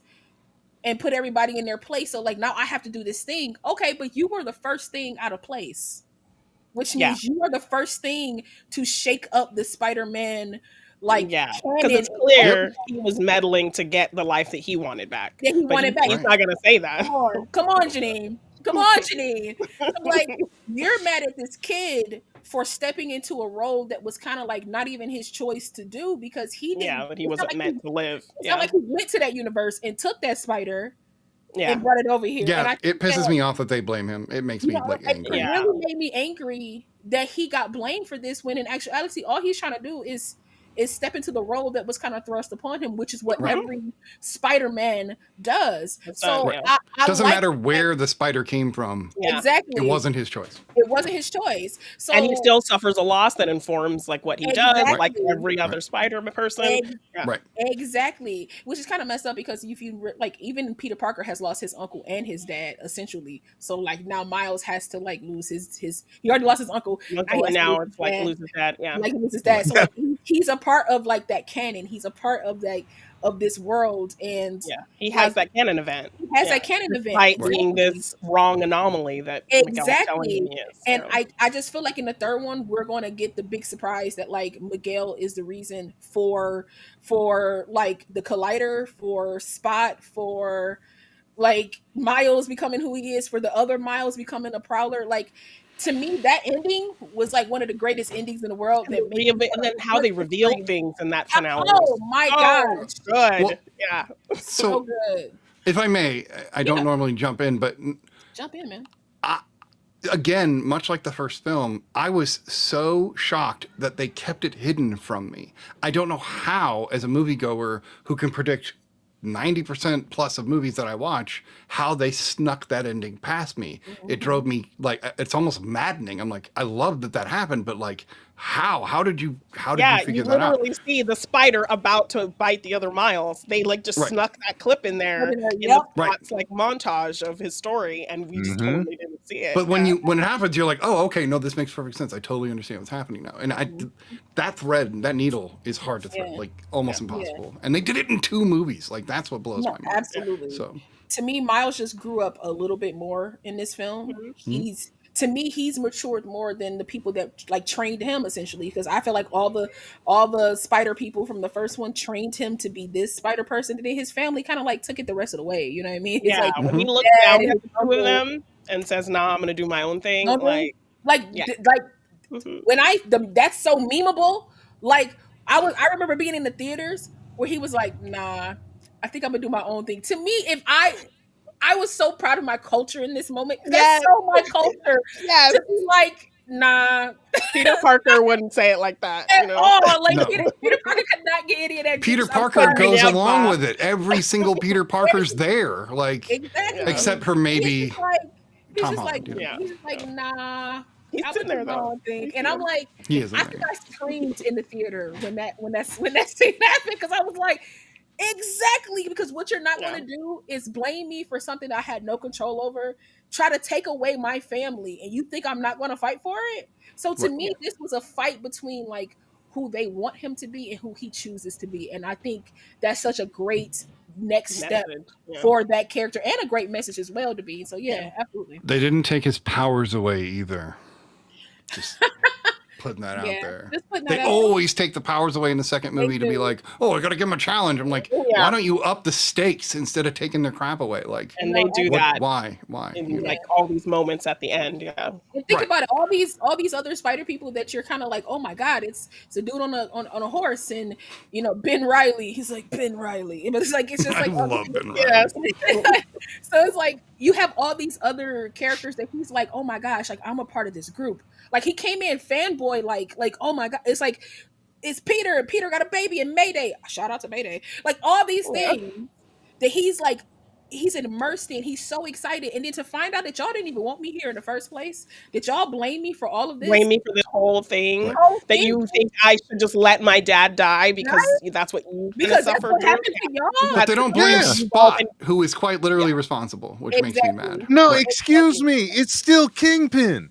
It's still Kingpin's Kingpin fault. Too. It's he both broke Spot things. and Kingpin. Absolutely. Well, Kingpin financed it. Spot, before he was Spot, was the one that brought the spider through. So I blame them both. And for Spot to be like, you made me. I'm like, dude, you were there. Like, what do you mean you chose this path? Like, what are you talking about? Absolutely. Will Wilkins, go ahead. What do you think? I enjoyed it. I thought given the first movie, it was going to be a really tough job sticking the landing with the second movie, because that one, again, when you start out of the gate that strong, where do you go? And I feel that they stepped up to the challenge, as we saw through new visual representative styles, and clearly they are still projecting some things, as we can tell from like Miguel resolving that situation in a way that looks very villainous and more Morpheus-like, if you will. So they're really kind of setting him up to be the dick, which is fine. Even though I really enjoyed 2099 for the first 13 episodes that I read in the read during the run. But I thought this movie was great. I thought it was, I don't know if I really take it completely away as a 10 again. But rewatching it for this, I certainly still enjoyed every single minute of it. And I think the only thing that I contended with at the time in the theaters that I still contend with viewing it now is they put all this blame on Miles when at the same time, he's an anomaly, or he is a first of his kind, in a way that in this multiverse, in this giant web that they already established, Miles could be the thing that's having to correct something rather than the Absolutely. something that's breaking something. Absolutely. And And I I think that's could be the canon event. Yes, They don't have that. absolutely. Mhm. I think that's a great take, is that because he wasn't supposed to be, why was he? Right? Like, Yeah. why He was wasn't supposed to he? be, right? Because he wasn't supposed to be. So why was he, and why can he see things that the rest of the people can't see? And I don't mean like futuristic, like he got ESPN and that like that, but like I mean His like perspective is different. his perspective is different. How Right. he looks at this, like being a spider, even how he saved those people in the Love that. Indian universe, like that canon event, how he was actually able to stop a canon event from happening, which no other spider person has been able to do. Yeah. I think that's a great point. Yeah. So anyway, I still loved it. I absolutely loved it. And every year now since, it has just been the soul crushing. Wait, what year now are they saying it's going to happen? 2027. And what's the problem? You know, Yeah. we can get into that after the Sony reviews. is the problem. Yeah, I don't. They're always it's just kind of in their I'ma own way. I'm gonna Well, take they stopped worrying about it because they're going to make Brand New Day. Like that's what they're worried about right now. I feel like that's what they kind of did. But I'm gonna take what Rail said. Rail is like one of my mutuals from IG. He pretty much said to me one day, he was like, they should have just came out with Into the Spider-Verse and then filmed animated Across and Beyond back to back, and took their time back to back, and then released them separately. Yes, Right. but had the other one already done, ready to go. Other one already done, ready to go. Lord of the If you're Rings, gonna make- Matrix, right? One Yeah, of those because if styles. you're gonna make that second film so hooked on this cliffhanger, like that's a huge cliffhanger That's to a leave the film. crazy cliffhanger. Yeah, to leave a film for Crazy. so many years. Absolutely. Talking to you, It's incredible. insulting almost. Years. It's Yeah. It Yeah, feels because it even I don't that know. last scene even goes back to the first film where his dad is in the car and he was like, "Do you want to turn out like your uncle?" Now we see him turned out like his uncle. right. in this Mhm. film. Well, okay, so that's something you mentioned, that he's a product of his environment, but that's actually technically a different Miles Morales, obviously, because every single Peter Parker is going to be a little different. In but, a world without a Spider-Man, and that's how Right. what it played out. His father, And we gone, know that moral Peter compass Parker- up there.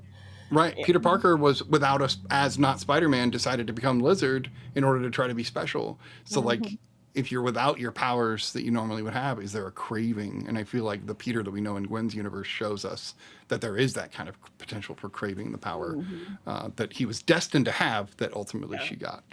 I feel like, but also like I feel like her Peter was like her universe is like maybe Harry to Peter's Harry, because that was kind of like Yeah. Harry kind of wanted to be special and find his way. But my point with my comment is that like evil Miles in this, even I don't want to call him evil, but we're gonna call him evil. And, I mean, he's not great. compared to our Miles. Yeah. But it's like he's still a product of his environment, right? Like he doesn't have his father. We see in the first film that like for our Miles, his dad is an anchor. As much as he Right. loves his uncle, his dad is still an anchor for his humanity. And this Miles in this new universe does not have his dad. He does not have his anchor. So losing him, only person he could turn to is his uncle, but it made him darker because it seems Right. like he's a little bit darker than his uncle, but his uncle still he wasn't an anchor in the way that he needed to be. He wasn't a good anchor like his father. And it just kind of shows his uncle was always kind of on this road to doing bad things. He was in any universe, he's going to be somebody who does bad things, but probably in his mind in this conceit of like being a good person for his family, because look how he's there supporting Rio when her husband's no longer there, but how he's doing it is through these kind of sinister means, these villainous means. Absolutely. So he's always going to be that. So and Miles has that in spades. The ends justify the means. He has that in spades now. Well, the evil Miles in that universe. So it's Miles G. Morales. Just That's so hilarious. Yeah. Come on, G. That's that's that Miles Morales' name. I didn't notice Andy Samberg is Ben Riley. That works perfectly. Yeah, he is. That works perfectly. I love so much.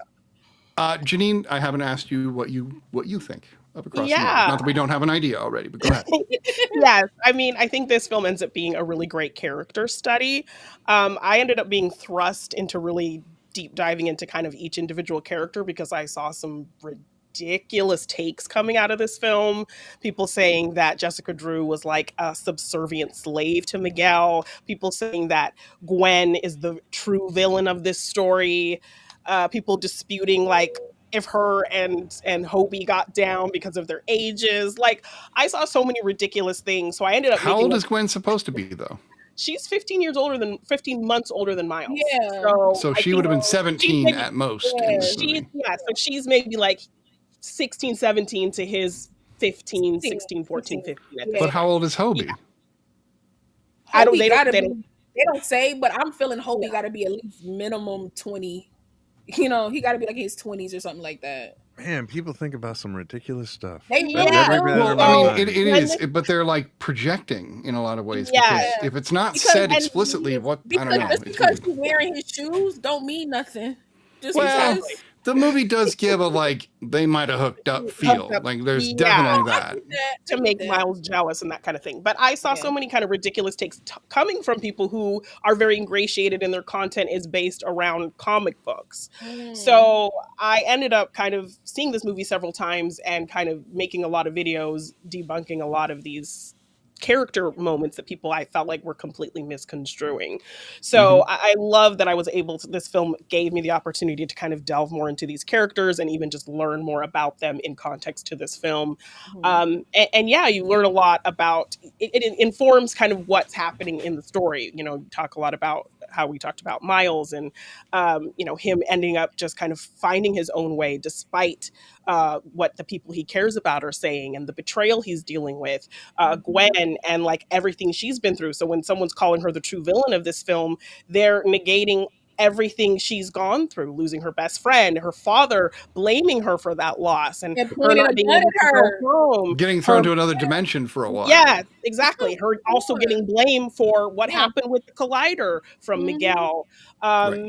Her, finding another best friend in Miles and not being able to be with him. So the fact that this person who made this comment is not even taking any of that under in consideration was so frustrating. So I liked kind of when this movie came out, I found myself constantly like making videos, like debunking things and giving a deep perspective. So I loved that this ended up being a really kind of great individual character study with all these great characters because you get so much more. Because I love that this is like just as much Gwen's story as it is Miles. But yeah, and like even at the end of this film, when we kind of do that great pan out and we end up seeing like all the Into the Spider-Verse characters, I literally cried. Like I started crying just seeing like that it was all of them together. And it hyped me up. And then we're getting the whole kind of big drum solo from Gwen at the beginning kind of coming back and her talking about forming her band and just like that language, that callback to that language. This film does really cool things with dialogue.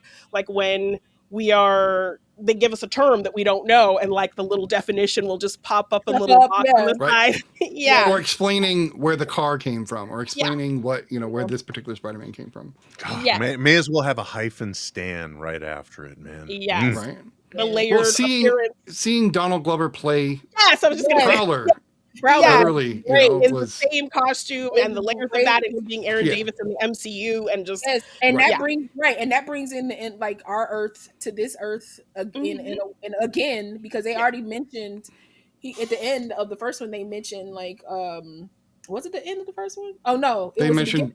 Are you talking about Spider-Man World 67? It was the beginning of this one. I'm sorry, it was the beginning of the second one where he's like, don't get me started on like Doctor Strange and that little kid from Earth. Like, okay. See, I think that's going to come into play in the third one. That's something that actually stuck out to me is like they're doing exactly what they did Into the Spider-Verse with like kind of peppering things that'll be relevant, and then now they're doing the same thing again, giving us clues. Can we go back to their age, Hobie and Gwen's age, real quick? Because I did look it up. I'm just curious what you guys think. So, canonically, in these movies, Miles is 15, at least across the universe. Gwen is 16 and Hobie is 19 years old. Okay, I wasn't too far off with Hobie though. I said 20. You did? No, yeah. So like there is a discussion to be had about that. No, there isn't. And I'll tell you why. Have you guys? Has everyone seen Jay and Silent Bob Strike Back? Well, yeah, of course. Absolutely. I'm just hearkening back to the moment with Ben Affleck where he's like, they're fictional characters.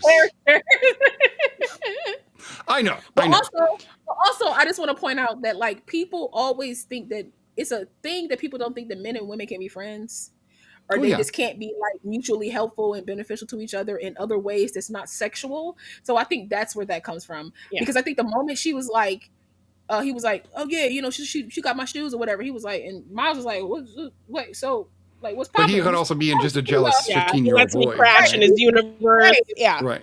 I mean, I crashed with him, and it's like one of those things where it's like we actually work for the same boss.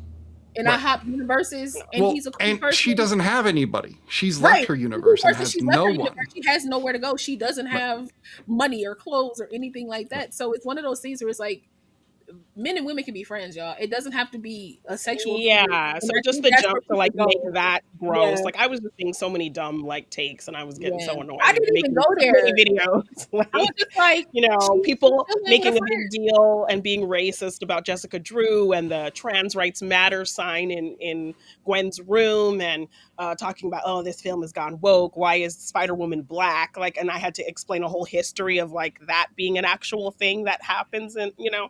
So I think what I love about both of these films is the inclusivity.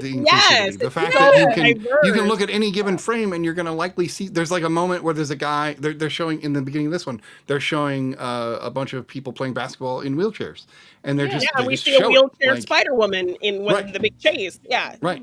So like they're trying to make sure that if you exist, that you can see a movie and go, hey, I'm in this movie. And that it goes back to the conceit of Stan Lee, because even what you were saying, Law, in the first movie with Stan Lee talking to him about the suit and it fitting, like you hear Stan Lee talk about the Spider-Man character and wanting to create a character whose body is completely covered so that anybody could picture themselves under the suit. So having such an inclusive Spider-Man movie and Stan Lee being the one to talk about Miles in the suit just speaks to kind of Stan Lee's inclusive conceit of this character in the first place, which is just so beautiful. So, and you saying that made me think about No Way Home, where he was like, you know, you in the suit, you know, so you saving people and everything. I just thought you'd be black. Like, when he said that, I'm sorry. I'm sorry.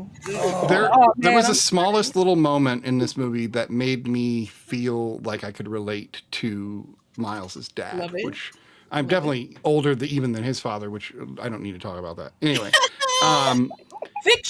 they're sitting down with the career counselor, and they're trying to like get Miles to come to the meeting. And he's texting his son, and he's like, "What are you doing? This is important. This is important, not." And then he corrects it again. This is important, and I'm like, "Oh God, I do that all the time." Okay, and it's like such a like innocuous thing that's included in there. That's just a fun little thing. Or even when they find out he's not doing great in Spanish, and like Rio's exclamation kind of comes with a little Puerto Rican flag popping up. You know, cool little visual cues and moments that could be just innocuous, and they still kind of make an effort to make it interesting and cool and dynamic. But that's a good screenplay, like a screenplay that takes every little element into play. And you have to give like love to all aspects of the character. And those silly conversations about ATM machine and chai tea, like silly things. Like why is that in there? But it's so fun. I love it. I mean, guys, the fact that they took one of the stupidest Spider-Man villains, and made to ever exist, and make them scary. They make him terrifying after he kind of gets all of that power. Because he goes from being like this goofy character, because like honestly, that kicks his own ass. He's kind of like a mirror of who Miles was in the first one. Kind of lost, doesn't really know what to do with his abilities, kind of just filling it out. And then, guys. You feel me? Like the bread coming through, like his spot, like just falling through his spot was like one of the funniest things to me in the bodega. So like he starts off as this unrealized like character, which to me this was a great moment for Miles, because Miles was playing too much with this character, and instead of like kind of talking to him, kind of having a conversation, you made fun of him. And making fun of him, it made him go on to get more power and become a very true villain, right? Like you didn't take this seriously because you thought that you can just like snatch him up in a heartbeat, just dismiss him, right? And just dismiss him, and in dismissing him, you created a nemesis for yourself. And he was already seeing himself as a nemesis. Exactly. And then when you just dismiss him, oh man, you put it that way, and they ripped off Iron Man 3. The best Iron Man movie. They did though, but really, a lot of people create their own villains Yeah. because of either their insensitivity, their neglect, their ego. naivety. Like, there's a lot of reasons people can Absolutely. create villains, but it happens the other way. I've had people that, like, I said some sideways thing to one day, and it, like, they've called me up and been like, "Dude, you changed my life," and I'm like, well, I just talked to you for like a minute. What are you talking? So, like, it can go both ways, Yeah. where you can create villains or you can create good. Well, even with Peter everything you say. Parker talking to Miles about, like, I wouldn't have had her without you. You made me see that I could be this responsible parent. You made me want to be a father because of what we went through together. And that was the scene that Will Wilkins got Misty to. Like, let's point that back out. absolutely. I'm kidding. I'm sorry, but that's the point. Like, making Miles grow allowed Peter to grow, and that's a good friendship. Like, it shows friendship. Well, yeah, because in the first movie he was clearly stagnated. But you also see that, like, Miles, like, you it's a great story of, like, you never stop growing, even as a spider person, as a spider, whatever. You have to grow. Like, even Gwen had to grow. Establish people something. Yeah. Mhm. Well, even Spider Society obviously is run by a dictator and needs to be much more of a spider democracy. And has probably like ingratiated into them the kind of strict importance of these, canon events having to happen, and the anomaly kind of blowing up so many lives. And, he probably put it to them in the aspect of, look how many lives wouldn't be saved. Look how many lives you could have lost had this thing not happened to you. And so if he frames that to these spider people who are all about the greater good, that's going to make them going to follow not so behind him. great. Yeah, they're going to believe him. They're going to listen to him. With great power, even kind of rings into this. With great power comes great responsibility. They're responsible for this. Or accountability, either way. Because he needed to be accountable for his actions in this film. Miguel had to spin it to them in a way that spoke to their noble nature. See, Janine, what you got me terrified about now is that Miguel is just this sadist. And so, like, when he knows that the other spider people don't get to suffer, okay, and, look, something happened. And so he's just quickly dropping down some little kind of void maker that creates the instability, so that way they believe the story. That's and I could see, like, what Snitty said, him being the ultimate villain. We could definitely get some scene where he's whispering in Kingpin's ear, make this collider so you can bring back your wife and your son. Meanwhile, he wants to use it to bring back whoever he lost. It could be that he knew Spot could get created, and he wanted Spot to get powerful enough to help Miguel get his wife. Because he knew that by doing it with the collider wasn't going to work. It caused these anomalies. But if somebody's somebody's built to do dimensional stuff, maybe he can avoid of events in motion. He has pre-knowledge. He has pre-knowledge of all these things. So, because why is he? Because the real question is, why is he in control? Why is he the quote unquote leader? Why does he feel like he needs because he was the first? Handle all of this? How did he gain all this power? Blah blah blah. So, like, it's one of those things where it's like, okay, if y'all step back and look at it, he's probably more of a detriment to the Spider-Man universe than anybody else is. And he's been, like, again, like I said in the beginning, he set this. I feel like he set this in motion. I feel like we're going to find out that he set this in motion. Well, what if he did eat a person? Right. Because listen, he was about to. What if, though, we all assume Uncle Ben was supposed to die, but Miguel is the reason that all the Uncle Bens died, but everyone suffered. Like, he suffered. But think about it, though. That's the thing. Exactly. Jimmy, like, that was on my brain. I was like, if he set this in motion, he set it in motion because he's like, if I had to lose mine, everybody has to lose theirs. Yeah. Oh my God. Okay, this is weird, and I'm going to step. We don't have much more time, but I have to do this because it's Spider-Man 3 that came to mind when you said this, because we know there's a canonical difference between Spider-Man and Spider-Man 3, and they change who the killer is, right? From Spider-Man 1 to Spider-Man 3. What if Miguel screwed around with things, and that's the reason we get a canonical change within Tobey Maguire's Spider-Man universe, because he's been screwing with the Spider-Verse for so long that it could easily. I would love them to add that kind of thing to it. And something I noticed in this universe, he is canon. Chris Pine is the Tobey. We know they all are. Yeah, 100%. Something I noticed. Spider-Man 3 was I think the most referenced Spider-Man in this movie. Like, I noticed there were so many references to that Tobey Maguire Spider-Man 3 than any other kind of Spider-Man thing. We can hope. Maybe they'll repair the entire Spider-Verse and Madam Web and Craven and all of it. I don't know, man. We see all of them. We see all the Spider-Man. We see when he shows Miles, like, this is what happens to every Spider person. We see Andrew. We see Toby. So, like, if he has a through line to them, it's a possibility that he messed with everybody's life and messed with like Gwen wasn't supposed to die. Oh, like, in Andrew's world, she was maybe potentially going to be Spider-Gwen in that universe as well. Yeah, maybe. Yeah, maybe.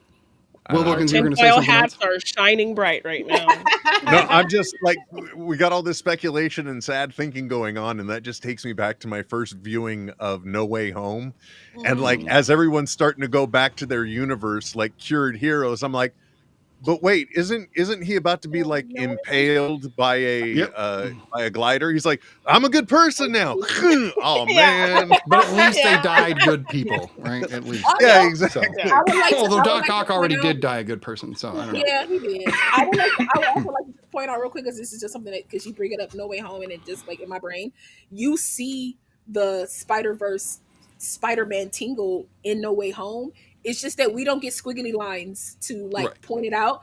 But when he's on the roof and MJ is like, hey, like, you see him get up, like, what? Like, what? Like, he can feel, like, you see that moment. So I love that we can see that in that film, but then you see it again in, like, you know, the animations. I think that was just really cool. Mm-hmm. Yeah, like the spider tingle is great. You're like me. All right, let's rate this, and we'll be back next week, of course, as we said. Lava, what do you rate Across the Spider-Verse? I can't give it a 10 like Into the Spider-Verse, because it didn't hit the same, but it didn't hit worse is what I'm saying. But it gets a solid 9.5, and the 0.5 comes from that I'm gonna do my own the thing. Is a 0.5. Yeah. All right, I like that. Yeah. So. Will Wilkins. I'm gonna echo that. Because I don't want to be a jerk and go 9.9, because it was just like it's almost there. Yeah, it's something. It's just a little. I was thinking 9.9 too, but I was like, nah, I gotta do 9.5. It just didn't seem. Well, okay, in that case, I'm gonna do my thing and I'll go 9.9. There you go. Do your own 9.9. thing.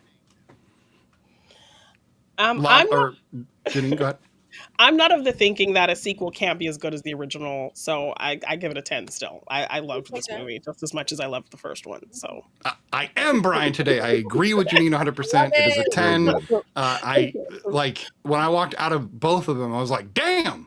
And like I don't if I don't walk out on the third one going, damn, I'm gonna be very disappointed, because you have a chance to make a near perfect trilogy here. I want to be Brian too, but in the opposite way. I'm gonna go with, because like 9.9 was my first thought, so I'm gonna go 9.9. Okay, like Will Wilkins, because not only did like the 9, I'm gonna do my own thing, but also for that reveal of Prowler Miles. Oh yeah, I mean, we got 3 huge reveals that he wasn't in his own universe. Nope. You know, then we know he's contending with Miguel. He's contending with other Miles and his evil uncle, and the Spot's still out there messing around about to kill his dad. So like, so many crazy things, and then the pullout. Any other Spider-Man villain they want to throw in too. Excuse me. You know, it can go anywhere, which I love. Yeah, and shout out to Jessica Drew, because she was pregnant on that motorcycle. Yes, and I don't care what nobody says. Whether you think it's DEI choice or Black Spider Woman, whatever you want. There was a Black Spider Woman. Sure it couldn't have been DEI. She was the only Spider Woman in her universe. I don't understand. Everybody, everybody's talking about, like, I don't care what nobody says. She was bad A. Okay. Oh yeah. She was on that motorcycle. She was pregnant. Like, we don't know the sex yet, but we're just hoping for her. Like, come on, Issa. Well, she was putting as much into holding that helicopter as anybody else. Like, come on. Yeah, 100%. Yeah. All right. So this is almost a 10, according to the Real Study. It's not going to make the mark to be a full 10, but it's damn close. About as close as you can get. Well, now you make me feel bad that I cut it. A little bit. It is what it is. Rate the way you want to rate. Because I hope one day that like all 3 are up on the wall. Right. And we could just put the trilogy up. All right. So that said, this has been episode 1 of season 5, which is awesome. Like I said, we are going to be reviewing Superman, and maybe we'll do like some Peacemaker or something. I don't know. Have we done Batman yet? Somebody done the Batman? We've done some Batman in the past. Done the Batman? We haven't done the Batman. Do you want to do Superman and the Batman? Watch that again. We haven't done the Batman? No. Really? Well, wait. No, I don't think so. Oh. Maybe we did. I'll have to Let me look. see. Let me But see. we were considering Fantastic Four, but we're not doing that next week. We're not. We're just not gonna. And you guys We can did just do- deal with it. we We'll did do do it the later. We did We do did the do the Batman Batman. Okay. 3 years ago, but Okay. the Bean wasn't here. I think we should still do it. Okay. And Yeah, and man. Will wasn't here. And Will I'll be Yeah. happy to join in for that when So, that party yeah. happens. Okay. Pencil Superman me in. and the Batman. I mean, as long as it's not a weekend, I don't think. Well, I see, mean, there are several Batman films to choose from that I'm sure you haven't done, but yeah. we've done a lot more than you'd think. You could actually see. We Oh, had wow. a couple different episodes of Batman. So, We talented, Yeah. Janine. Like, we be doing Right. stuff. but we'll hit you up, Will, and we'll figure it out. No matter what, Superman for sure. And then, like I said, month of October, all horror. Month of November will be the Real Study childhood favorites. And then look forward to a Robert Redford episode in December with Nice. Will Wilkins. Maybe more than one, depending on how we're feeling. Yeah, so there you go. Thank you guys all for being here. Thanks, Will Wilkins, for hitting us up at the last minute. That's awesome. my pleasure. And we hope you guys have a great night and enjoy the movies out there. guys. Absolutely. And don't forget to follow us on all social media and join us on our Discord where you can chat with us and recommend a film or anything and just be a part of the real community or become our real students, you know. And as Lala would say, if you don't, we will find you. We will find you. That's Have my a great favorite night, thing. guys.